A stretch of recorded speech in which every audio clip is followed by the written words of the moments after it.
Welcome inside the FedEx Forum in Memphis, Tennessee, home of the Memphis Tigers taking on the UAB Blazers.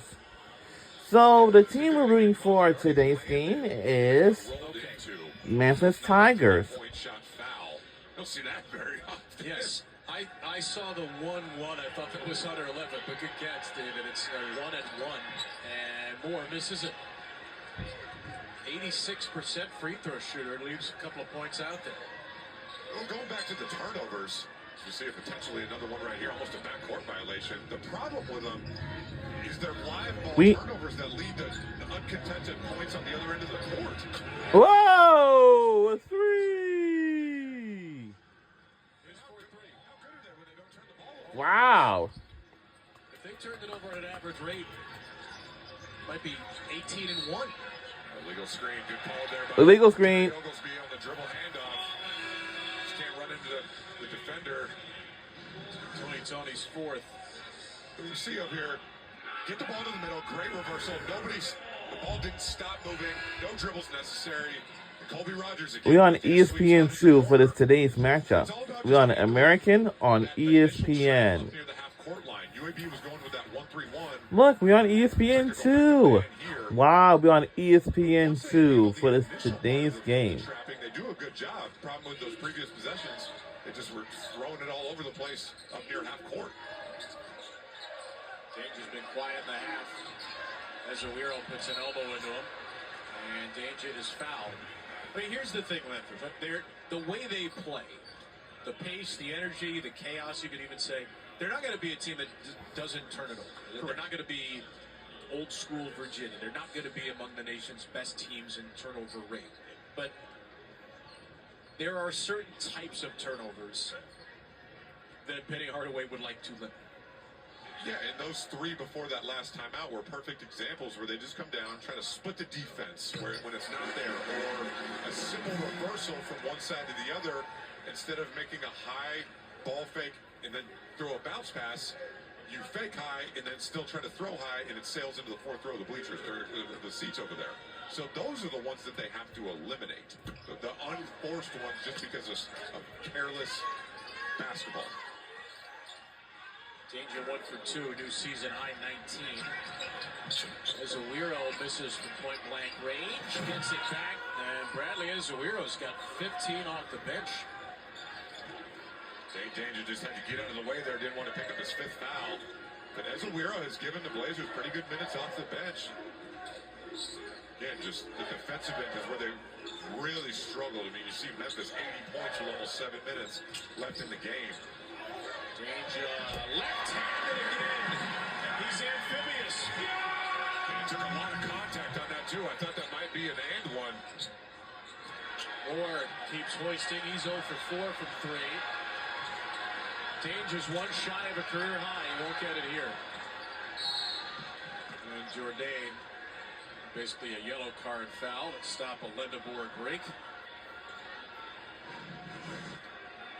Danger with the best first half of the season, picking up right here after picking up that fourth foul, just putting it on the floor, finishing with a tough bank shot with the left hand. Just took a lot of contact there, but able to finish. Really just kind of done it all offensively, and I think the officials are going to take a look. That last time down, Memphis got the defensive rebound. Looked like there may have been some contact to the head. Will Howard's going to come over here and take a look. Vlad Voyer and Terry Oglesby are at the monitor.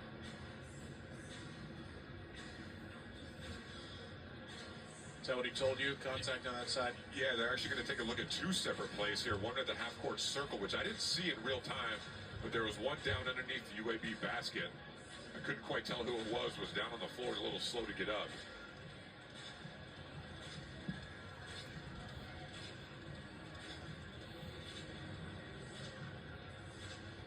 Feeling in that huddle right there, Penny Hardaway is telling his guys, look, this game is a long way from over. You can't relax. We take a look here. It looks like maybe that left hand from Dane Danger to the face of Azuiero right there. Will Howard did mention there was another one right here near the half-court circle. This will try to figure out what's going on here. If that's a foul on Danger, would be his 5th. Picked up a flagrant one on Thursday against Wichita State.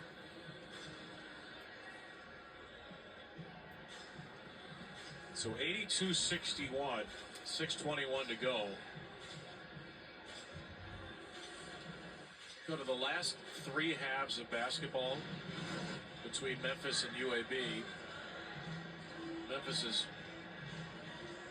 about plus 60, and there's the elbow extended by Danger. Yeah, great job there by our crew with the camera work. You see that left hand of Dane Danger made contact to the face. I have a feeling that's going to be, at the very least, just a personal foul. But nonetheless, you mentioned it, that'll be his 5th. This was just trying to figure out who's going to have the ball and where it's going to be, because a lot happened after that happened. Danger's in basketball purgatory right now. He has no idea if he's going to continue in this game or not. Pleading his case to nobody in particular. Whoever will listen, I guess, right? Yeah.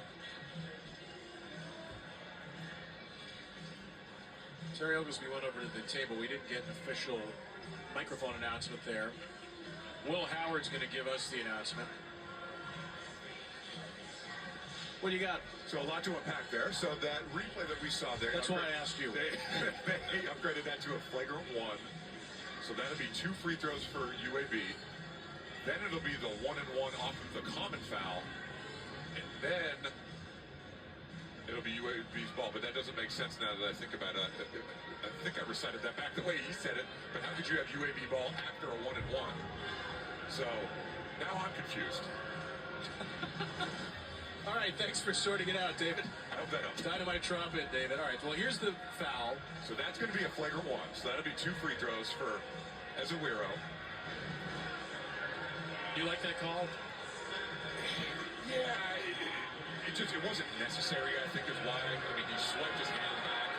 It's an instinctive play when you're playing in the heat of the moment. You're trying to get the defender off of you.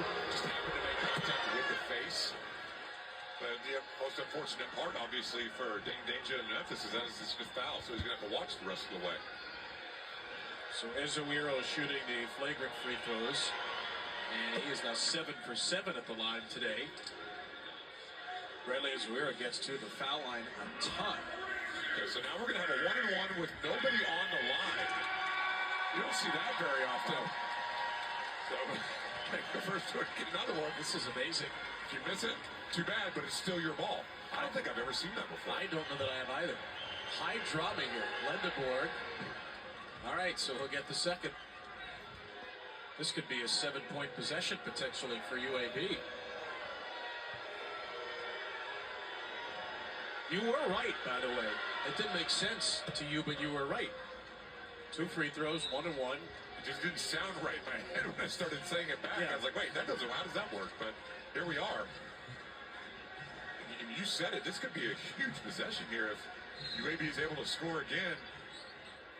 And now with Dane Danger sitting on the bench the rest of the way. Lendeborg has only scored 12, 4 for 12 shooting. He'll get it back. Into Jourdain. And Cisse comes from behind to chase it down. Andy Kennedy called him maybe the best interior defender in the league. That's why. Yeah, how about that weak side block? Just timed it perfectly. Still UAB ball 10 to shoot, 6 to play. Lendeborg's going to try him again. This time he left it short, and he knew 32 was there. And I couldn't tell if Cisse got a piece of that, but even if he didn't, he altered that shot. You said it. Now you got to know if you go in there, he's lurking around back there. Haggerty posting his way in. And Haggerty's shot tipped up in the air, grabbed by Lendeborg. High dribble through traffic. Lendeborg is held. So double bonus the rest of the way. Moussa Cisse with his 3rd foul.